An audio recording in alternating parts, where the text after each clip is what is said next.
한번 인사하겠습니다. 큰 은혜 받으시기 바랍니다. 한번 인사하겠습니다. 큰 은혜 받으시기 바랍니다. 오늘은 여호와의 날개 아래에 거하라라는 제목으로 하나님 말씀 증거하겠습니다. 제가 예전에 가정교회 컨퍼런스를 참석한 적이 있습니다. 4박 5일 동안 진행되는 그 컨퍼런스에서 저는 다른 참석자 한 분과 함께 그 교회의 목자로 섬기고 계신 분의 집에서 거하게 되었습니다. 목자는 우리로 하면 순장을 뜻합니다. 그래서 이제 그 빡빡한 일정이었지만 일정을 마치고 또 그 집에 가서는 밤늦게까지 그 목자 부부와 신앙에 대해서 또 교회 공동체에 대해서 깊은 대화를 하면서 느꼈던 도전과 감동이 그 기억이 아직까지 생생합니다. 특별히 그 교회는 구령의 열정이 대단한 그런 교회였는데요. 컨퍼런스를 이제 주최할 정도였으니까 성도들의 인상적인 모습들을 볼 수 있었습니다. 특별히 이제 교회를 경험해 보지 못한 사람들을 이제 교회로 인도하기 위해서 또 가정을 오픈해서 그렇게 이제 교제를 하고 말씀을 나누고 그렇게 하는데 예수의 예자도 모르는 사람들 그들을 눈높이를 맞춰주기 위해서 특별히 그 목장 모임할 때 가지고 쓰는 만든 찬양집이 있는데 그 찬양집 안에 이런 이제 노래가 있더라고요. 만남이라는 노래였습니다. 우리 만남은 뭡니까? 우연이 아니야. 그것은 주님의 바램이었어요. 그렇게 이제 개사를 해가지고 그 사람들 찬송가도 모르니까 그 사람들에게 그렇게 개사를 해서 다가가는 그런 모습이 인상적이었습니다. 그 모습을 보면서 아이고 불경스럽다 이렇게 함부로 말해서는 안 될 것 같았습니다. 그렇습니다. 우리 만남이라는 것은 우연이 아닙니다. 인간편에서는 우연처럼 보이지만 그 우연들까지도 사용하셔서 하나님이 당신이 작정하신 바를 이루어 나가시는 것을 우리는 하나님의 섭리라고 부릅니다. 룻은 의도를 가지고 보아스의 밭으로 갔던 것이 아니었지요. 보아스도 마침 그때 그 밭에 당도하게 되었습니다. 그렇게 우연 같은 만남이 이루어지게 된 것입니다. 룻은 그럴 필요가 없었음에도 불구하고 아무것도 보장해 줄 수 없는 시어머니를 붙여찼습니다. 헤세드의 정신으로 그렇게 시어머니와 함께 베들레헴으로 돌아왔습니다. 희생입니다. 헌신입니다. 하지만 이렇게 내가 헌신했으니 하나님께서 큰 것을 내려주시겠지 보상을 바라고 그냥 가만히 머물러 있었던 것이 아니라 자신이 할 수 있는 것, 자신만을 위해서가 아니라 시어머니를 위해서 이삭 줍기라도 해야 되겠다 은혜를 구하면서 행동했던 룻을 지난 주일에 우리는 살펴보았습니다. 하나님은 그런 룻에게 헷세대의 정신으로 나아가고 있는 룻에게 은혜를 베풀어 주십니다. 그 시작이 어떻게 됩니까? 보아스의 눈에 띄는 것이었습니다. 보아스의 눈에 띄었지만 사실은 하나님의 눈에 띈 것 아니겠습니까? 여러분, 나 자신의 행복만을 위해서 땀 흘려 성실히 일하는 것이 아니라 다른 사람들, 텅 빈 사람들, 그 다른 사람들의 텅 빈 것을 채워주기 위해서 내가 낮추고 헌신할 때에 하나님의 눈에 띄는 복이 여러분에게 임하게 될 것입니다. 자, 일단 보아스의 눈에 띄었습니다. 보아스는 그 일하는 사람들의 사환, 그 팀장에게 룻에 관한 정보를 이제 얻게 됩니다. 이때 룻이 그 속이 얼마나 떨렸겠습니까? 속으로 제발 허락해 주세요 이런 마음 아니었겠습니까? 아니면 아이고 그냥 추수 끝난 다음에 남은 것 땅에 떨어진 것 줍는다고 할 걸 괜히 베는 자들 뒤따라가면서 줍게 해달라고 내가 너무 과한 요청을 하진 않았나 지금이라도 물을까 뭐 그런 생각까지 했을 수도 있겠다 싶습니다. 바로 그때 따뜻한 말 한마디가 그 룻의 복잡한 마음을 진정시켜 주었습니다. 8절 보십시오. 보아스가 룻에게 이르되 내 딸아 들으라. 지금 보아스는 룻을 어떻게 부르고 있습니까? 내 딸아라고 부르고 있습니다. 이것을 통해서 우리는 보아스와 룻의 그 나이 차이가 상당했던 것을 짐작할 수 있겠습니다. 그러면 그렇지.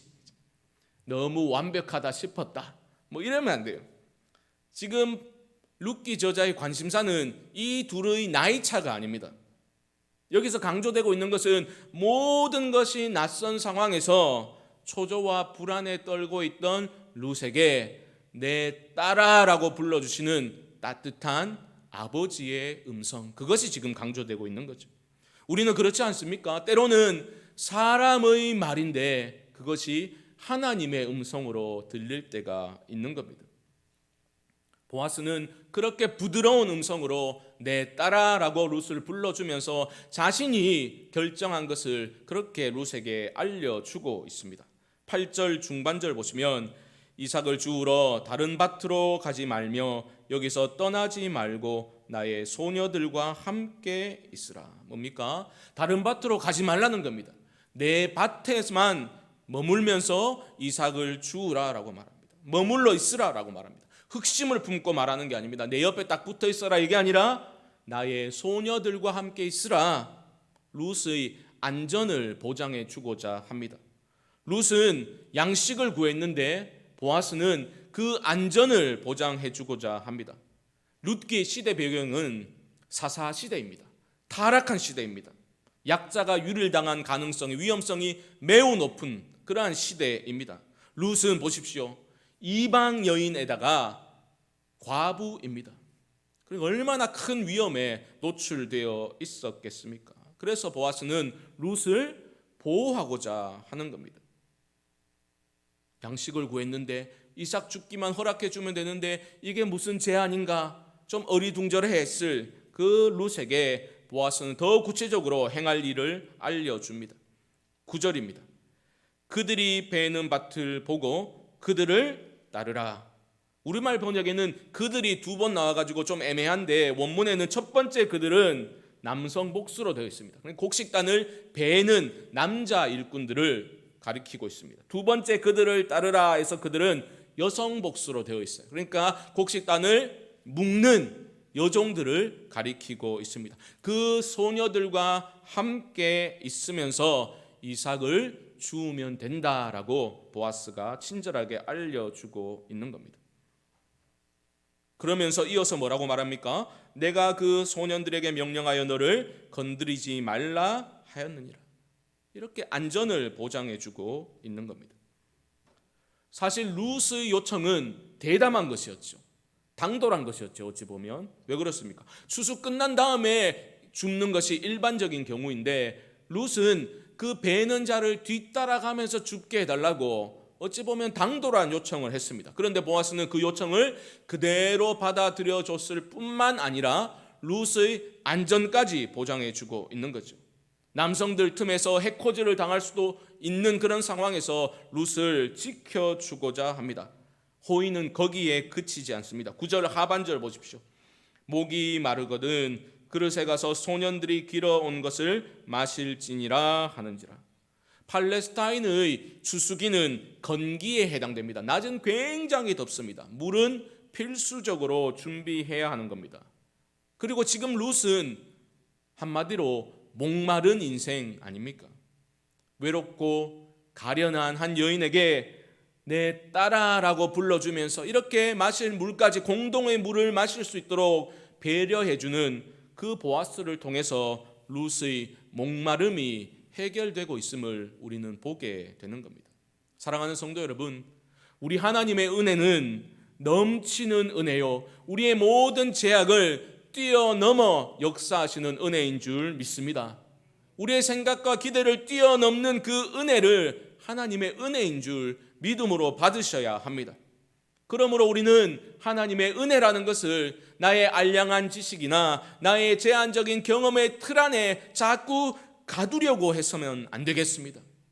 하나님이 행하실 일들을 기대하는 마음으로 활짝 열린 마음과 태도를 가지셔야 합니다.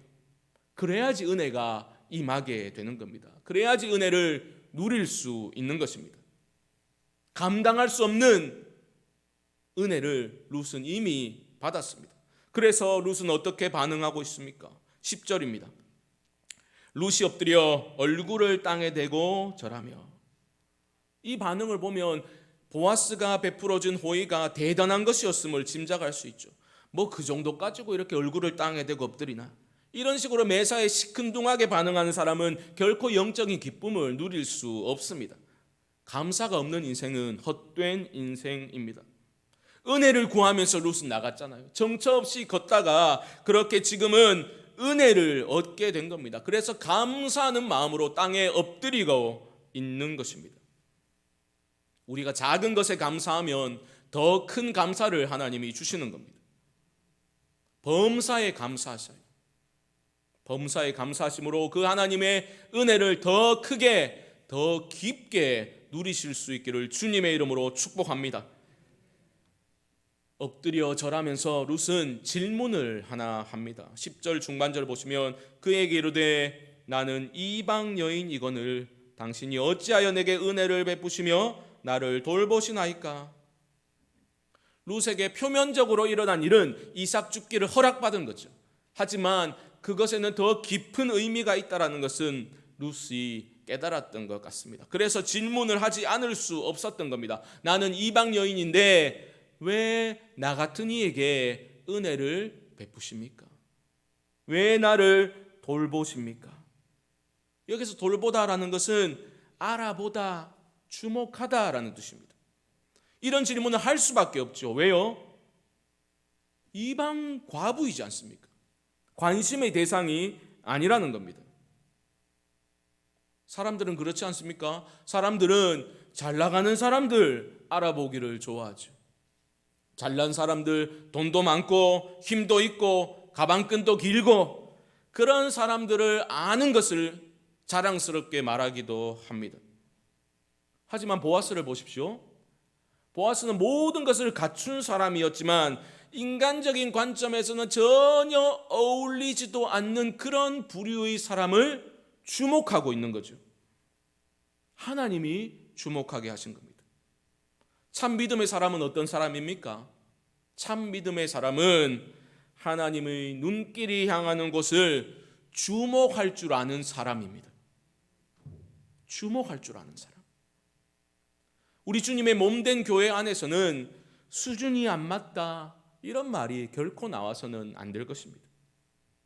하나님이 인간이 되신 성육신의 사건과 심지어 하나님이 인간의 몸을 입고 이 땅에 오셔서 십자가에 달려 죽으시기까지 우리를 용납하신 그 은혜를 받은 사람이라면 수준이 안 맞다 이런 말을 하면 안 되는 겁니다. 세상적인 기준으로 사람을 판단하고 분류하고 그렇게 대하는 어리석은 사람이 아니라 조금 약해 보이면 밀어내버리는 그런 어리석은 사람 아니라 하나님이 주목하시는 대상을 향해서 우리의 마음을 기울여서 진정하게 위로할 수 있는 그런 사람들로 우리 모두가 세워져 나갈 수 있기를 주님의 이름으로 축복합니다. 나는 이방 여인인데 당신은 왜 나를 주목하고 왜 내게 은혜를 베푸십니까? 보아스가 그 질문에 답을 하고 있습니다. 11절 보십시오. 보아스가 그에게 대답하여 이르되 내 남편이 죽은 후로 내가 시어머니에게 행한 모든 것과 내 부모와 고국을 떠나 전에 알지 못하던 백성에게로 온 일이 내게 분명히 알려졌느니라. 벌써 베들레헴 온 동네에 효심 깊은 모압 며느리 룻에 대한 소문이 바다하게 퍼져 있었다라는 겁니다. 나도 그 소문 들어서 분명히 알고 있다라고 보아스가 말하는 겁니다. 그렇습니다. 룻은 자기 자신의 부모와 고향을 떠나서 아무런 유익도 줄 수 없는 시어머니를 붙쫓아서 낯선 땅 베들레헴으로 돌아왔습니다. 하지만 이것은 더 나은 환경에서 새로운 삶을 살아보겠다는 그러한 시도가 아니었습니다. 또한 인간적인 정 때문에 시어머니 나오미의 고향을 따라온 것도 아니었습니다. 보아스는 그 룻의 결정이 신앙적인 선택과 결정이었다라고 말하고 있습니다. 12절 보십시오.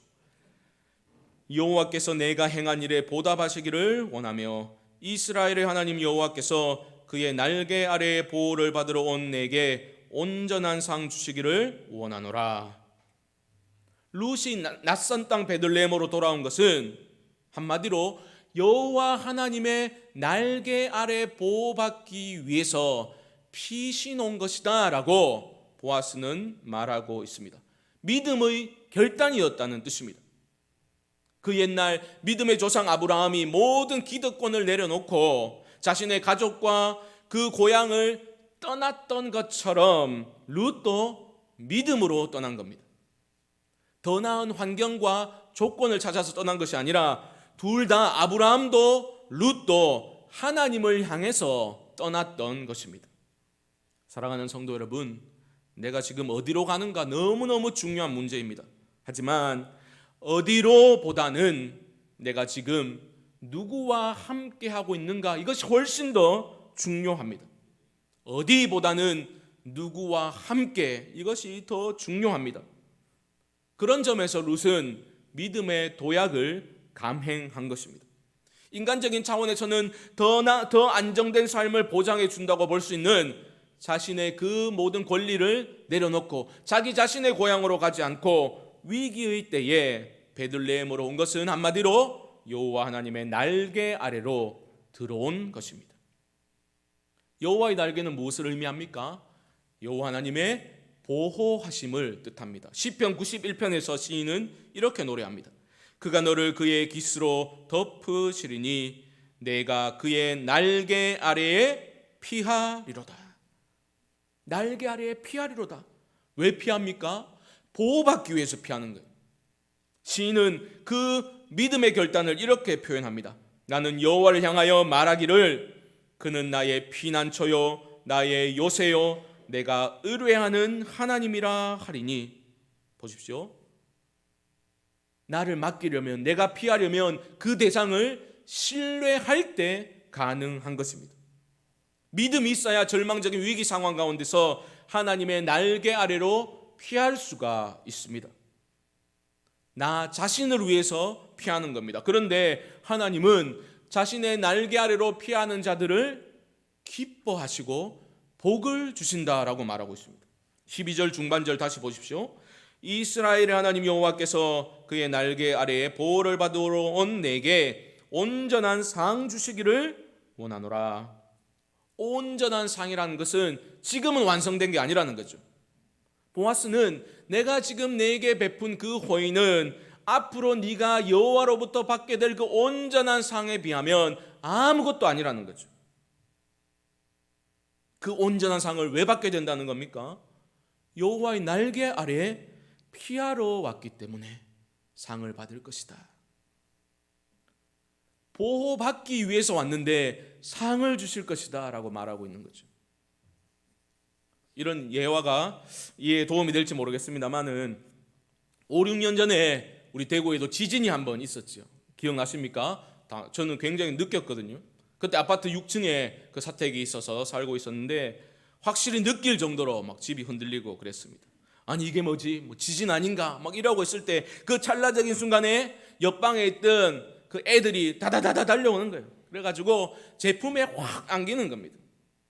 막 품속에 파고들면서 아빠 무서워요 막 그러는 거예요. 그 짧은 순간에, 그 찰나적인 순간에 생명에 대해서, 믿음에 대해서 무엇인가 강한 울림이 제 안에 있었습니다.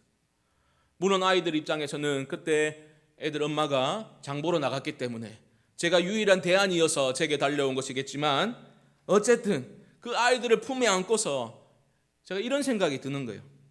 야, 나도 무섭다.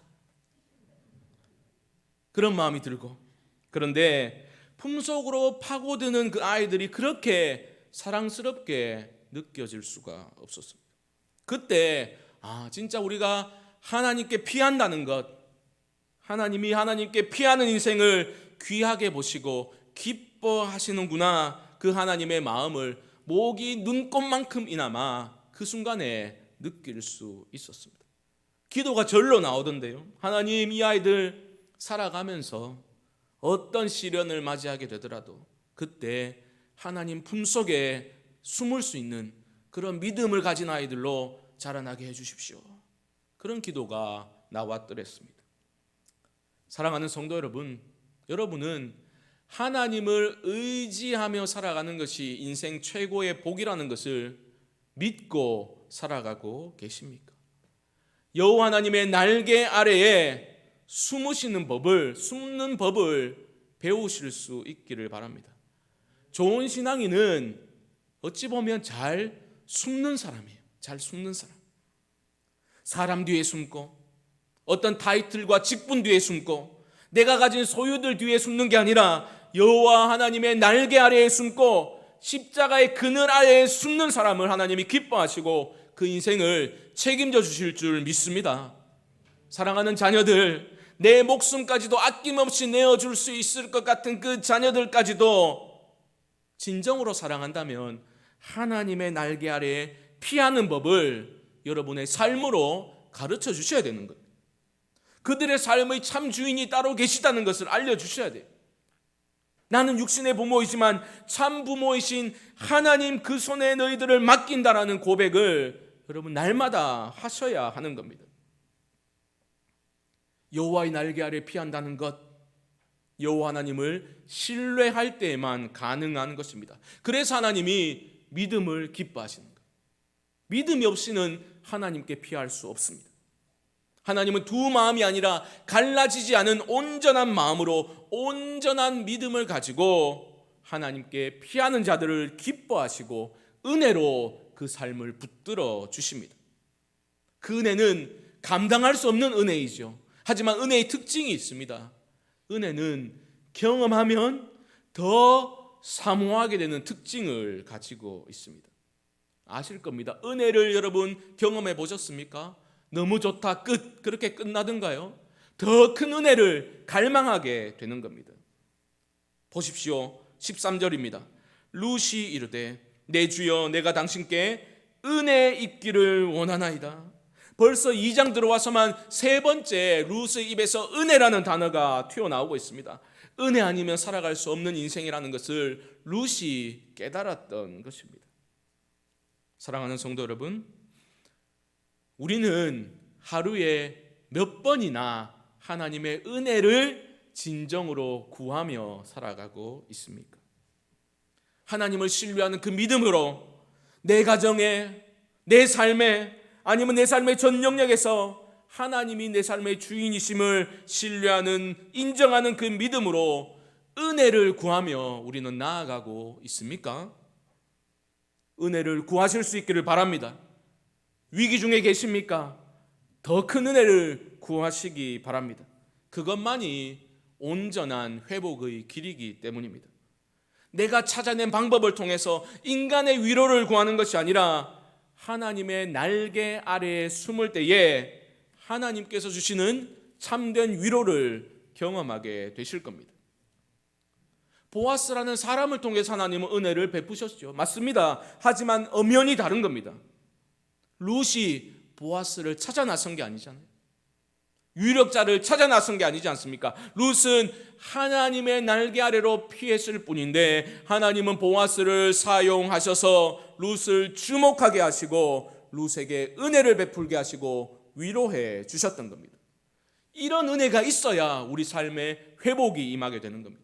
이런 은혜가 있어야 우리는 부할 때나 가난할 때나 내가 좀 강할 때나 약할 때나 상관없이 하나님을 의지하고 감사할 수 있게 되는 것입니다. 보십시오. 은혜를 입은 룻은 더 큰 은혜를 사모하면서도 겸손함을 잃지 않는 모습을 보여주고 있습니다. 13절 중반절 보십시오. 나는 당신의 하녀 중에 하나와도 같지 못하오나 당신이 이 하녀를 위로하시고 마음을 기쁘게 하는 말씀을 하셨나이다. 나를 하녀로 취급해달라고 말하려다가 아이고 그것도 내게는 과분하구나 싶어가지고 하녀 중 하나만 또 갖지 못합니다라고 말하는 룻의 모습, 겸손한 모습입니다. 비굴한 모습이 아닙니다. 룻은 어떤 면에서는 당당했지 않습니까? 대담한 요청을 할 정도로 당당했다고요. 하지만 그런 중에도 룻은 은혜를 입고 겸손한 모습을 잃지 않고 있습니다. 여러분, 우리가 소유가 좀 부족해도, 가진 것이 없어도, 좀 배우지 못했어도 하나님을 신뢰하는 믿음이 있다면, 하나님의 은혜로 우리 인생이 배부른 인생이라면 이 땅을 겸손하되 비굴하지 않고 당당하게 살아갈 수 있습니다. 작은 것에도 감사하고 기뻐하는 모습, 날마다 은혜 안에서 일상의 삶에서 경탄을 잃지 않는 그런 모습으로 살아갈 수 있다는 것을 믿음의 사람들은 내 삶으로 증명해야 될 의무가 있는 겁니다. 여러분은 지금 어떤 상황 가운데 계십니까? 그 어떤 상황 가운데 계시더라도 여호와 하나님의 날개 아래에 피하실 수 있기를 바랍니다. 안정되고 편안한 안락한 상황에 계신 분이 계십니까?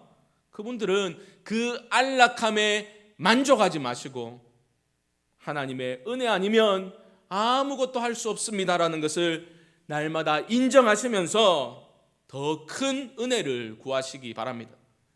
자기 행복이라는 그 안주의 울타리를 좀 벗어나서 내 주변의 어려운 그 지체들과 이웃을 바라보면서 하나님이 주목하시는 것을 나도 좀 주목하면서 낮은 자리로 내려가 섬기실 수 있기를 바랍니다. 혹시 우리 가운데 말 못할 어려움으로 인해서 삶의 무게로 탄식하고 계신 분이 계십니까?